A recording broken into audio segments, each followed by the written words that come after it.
She just wanted to buy a dress. A simple moment, almost trivial for many families, but one that had cost Lena Robinson months of hard work, sleepless nights, and a hope that refused to die. What she didn't know was that the moment she walked through the doors of that luxury store, not only would her dignity be questioned, but her courage would be tested in front of a silent audience. And the most infuriating part? It all happened under the polished smiles of those who believe politeness is enough to mask prejudice. But God never fails those who plant love. And Lena, a black woman, single mother, nurse, and quiet giant, never needed to raise her voice to be heard. What began as public humiliation became a lesson for an entire city. And when the store's owner, a powerful, unseen man, decided to step in, pain turned into a platform. Disdain became a campaign. And what was once just a dress became a symbol of respect. But before listening to this exciting story, if you are not yet subscribed to our channel, subscribe now and become part of our community. The hospital's automatic doors closed behind Lena, carrying away the smell of antiseptic and the soft beeping of monitors breaking the silence. Her steps are slow but steady.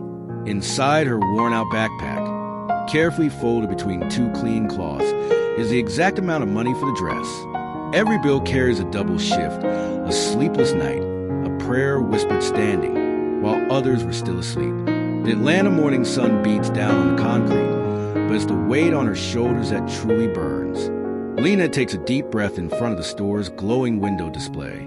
She places her hand gently on the glass, as if touching something sacred. "This is the one," she whispers, staring at the white dress with golden embroidery. Her eyes well up, but she smiles. Today, her daughter's dream will finally hang on a hanger. The marble floor echoes her footsteps awkwardly. As she steps inside, Lena tightens the strap of her backpack. The lights are cold, calculated, and the mannequins seem to judge her with their blank faces. High-heeled saleswomen walk past, as if they were part of the decor. She tries to keep her smile, even as she feels a sharp glance from a young woman behind the counter. Lena walks between the racks gently, like someone afraid to break something. One of the attendants whispers something to another, who stifles a laugh. Lena pretends not to notice. She's used to this kind of silence, the kind that screams on the inside. But her heart beats strong. She's not here for herself. She's here for someone who still believes. The woman at the counter approaches, dressed in soft pink, her gaze sweet like poison. "Are you looking for something or are you lost?"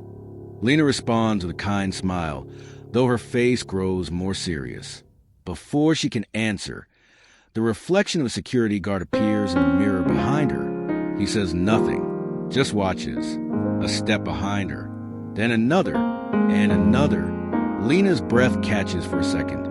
What was supposed to be a moment of victory now turns into surveillance. The dress is just a few feet away, but the door to her dignity has already started to close. The dress seemed to float beneath the bright, white light of the inner display. White, like the dreams Lena's daughter scribbled in her diary. Golden embroidery shimmered, like a promise. Lena approached it with reverence, as if afraid a simple touch might break the spell. Her fingers grazed the fabric gently. A sigh escaped, not of exhaustion, but of gratitude. In that moment, Lena forgot the night shifts, the aching back, the countless no's life had thrown her way. All she could see was her daughter's smile, rehearsing her graduation speech in front of the mirror. This wasn't just a dress. It was a mother's embrace, one that had overcome the impossible to stand in that moment. But the enchantment was broken by the sharp click of heels. Melissa, the store manager, young, slender, her face made up like she was heading to a photo shoot. Her smile was practiced and fake. "That model isn't available for try-ons at the moment," she said, crossing her arms. Lena turned, caught off guard.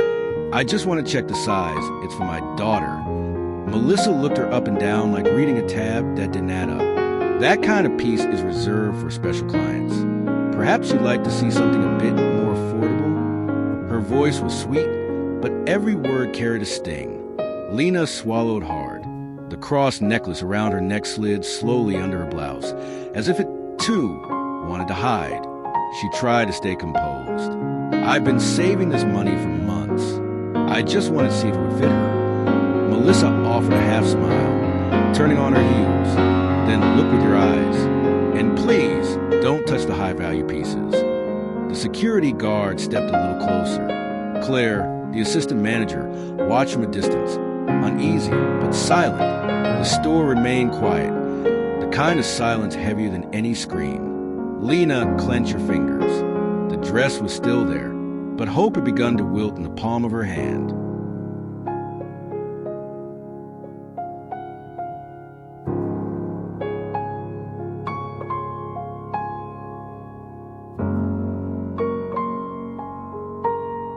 Lena closes her eyes for a moment, takes a deep breath, like she does in the cold hospital corridors when a patient needs strength, not tears.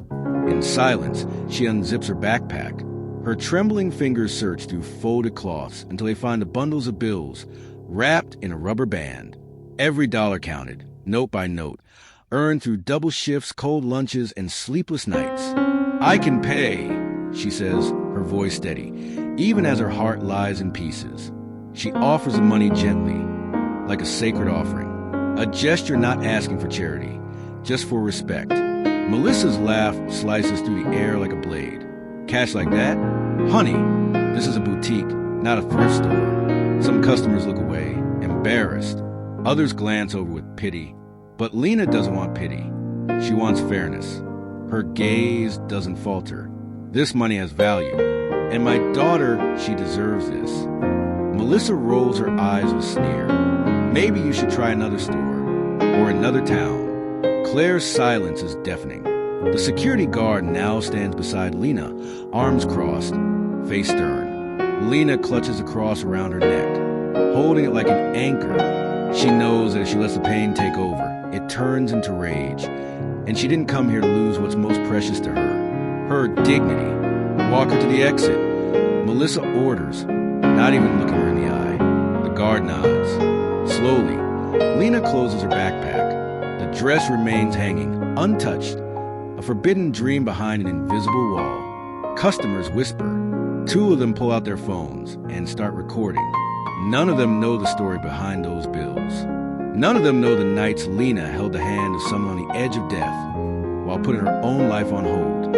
But here, now, all they see is just another black woman being escorted out of a place they say she doesn't belong in. But someone was watching.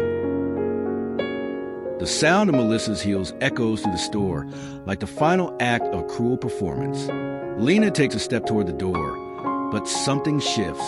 The air freezes. A faint sound breaks the tension. The quiet scrape of a chair, coming from the fitting rooms. An elderly man slowly rises, adjusting his dark blazer, and the glasses slipping down his nose. His presence is understated, yet it carries the weight of decades. His tired blue eyes take in the scene with the calm of someone who's seen the world turn upside down and never forgot what it looked like. "Would you bring me the store's registry book?" he asks, voice firm yet polite, as if requesting a cup of coffee. The silence that follows feels sacred. Melissa blinks, confused. Claire turns, tense. The security guard hesitates, as if something inside him urges him to stand down. The old man walks toward the center of the store, slow but steady. Lena freezes, unsure what's happening. "I asked for the registry book," he repeats, this time with the authority of someone who is never ignored. Melissa forces a smile, pretending to stay in control. "I'm sorry, sir, but may I ask who you are?" The man reaches into his pocket and pulls out an old ID badge.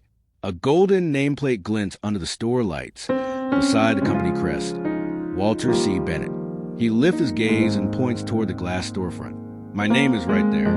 And 35 years ago, I made a promise that this name would stand for respect." A chill runs through the room. Claire's eyes widen.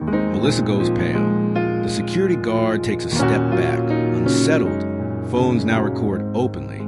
A low murmur spreads among the customers. Mr. Bennett walks toward Lena, his eyes filled with both sadness and admiration. "I saw everything, every word, every gesture, and I am ashamed." Lena, overwhelmed, places a hand on her chest, as if unsure where to put that moment. Mr. Bennett doesn't rush. He simply looks at her, as if to say, I heard what no one else would, but the silence wasn't over. Something greater was about to unfold.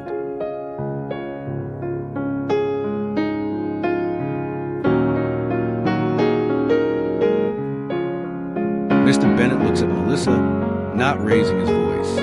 He doesn't have to. His presence alone is enough. This isn't the first complaint I've received, he says firmly, but it's the first time I've had the chance to see it with my own eyes. Claire lowers her gaze. The security guard quietly steps away. Melissa tries to say something, but embarrassment swallows her whole. The silence in the store is no longer the silence of indifference. It's the silence of judgment. Mr. Bennett walks to the counter and calls all the staff to gather around. I built this company to celebrate people, not to humiliate them, he says, meeting each pair of eyes with his own. Then he turns to Lena. His voice, once firm, now carries emotion. You walked in here carrying love and were met with prejudice. That is unacceptable. Lena holds her posture, but her eyes begin to well. She didn't expect to be heard, let alone defended. Her hands grip the straps of her backpack tighter, as if trying to hold herself together. Mr. Bennett walks over and gently lifts the hanger with the dress. This dress belongs to your daughter, because she deserves it, and because no child should ever see their mother diminished. Lena takes a deep breath, but when she speaks, her voice is soft, broken. I didn't come here for charity. I just wanted what my daughter dreamed of. Mr. Bennett steps back. He turns to face the entire store. Our brand's new campaign launches this week, he announces, and it's going to be called Respect Has a Name. He points to Lena, and it starts with her. A phone shutter clicks. Then another, and another. Customers begin to clap. Hesitantly at first, then louder. Claire discreetly wipes away a tear. Melissa, speechless, removes her name badge and walks out. The store's massive mirror, the one where Lena had seen herself small just moments earlier, now reflects a woman standing tall, with the dress in her hands, and the world around her, finally seeing her.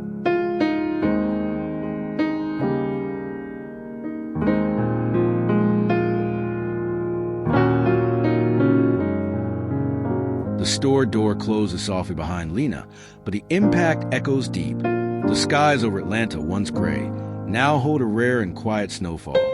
She walks slowly down the cold sidewalks, the dress carefully cradled in her arms. Each falling snowflake feels like a whisper from heaven, as if time itself were applauding her courage. Lena doesn't feel cold. She feels light. She feels seen. As she passes by storefronts glowing with holiday lights, she remembers the note taped to the fridge. Mom, I believe in you. And she smiles, her eyes still teary, but her soul at peace. When she arrives home, she's greeted by the scent of popcorn and soft music. In the living room, her daughter is cutting up old photos for her graduation collage. Lena pauses in the doorway, watching quietly. The girl doesn't even notice her yet. She's focused, her eyes shining. At the center of the poster board, written in glitter letters, my mom is my biggest inspiration. The dress hasn't even been revealed, but the pride is already there, shining through every word. Lena steps in slowly, resting the wrapped package on the couch. Her daughter turns, surprised, and when she sees the dress, her gasp becomes a sob. They embrace, and in that embrace, years of struggle find a home. Later, in the quiet of the house, Lena kneels by the window.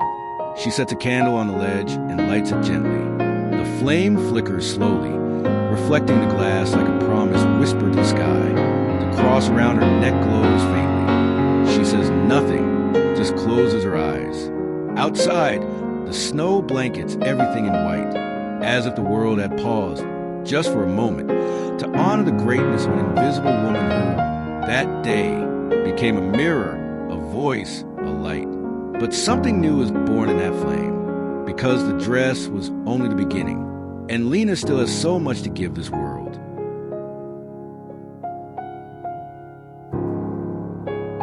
Sometimes, change in the world doesn't require shouting. Sometimes, it starts with the quiet strength of a woman who refuses to bow her head. Lena didn't need to prove anything to anyone. But that day, she taught us everything. She taught us that dignity doesn't come with a price tag, that a mother's love can shatter any storefront window, and that faith doesn't need a stage, only deep roots. How many Lenas go unnoticed every day? How many are judged by their appearance, not their heart? Maybe we've all been a little like Claire, silent, even when witnessing injustice. Or worse, like Melissa, thinking that a polite smile is enough. But now that you've heard the story, what will you do with it?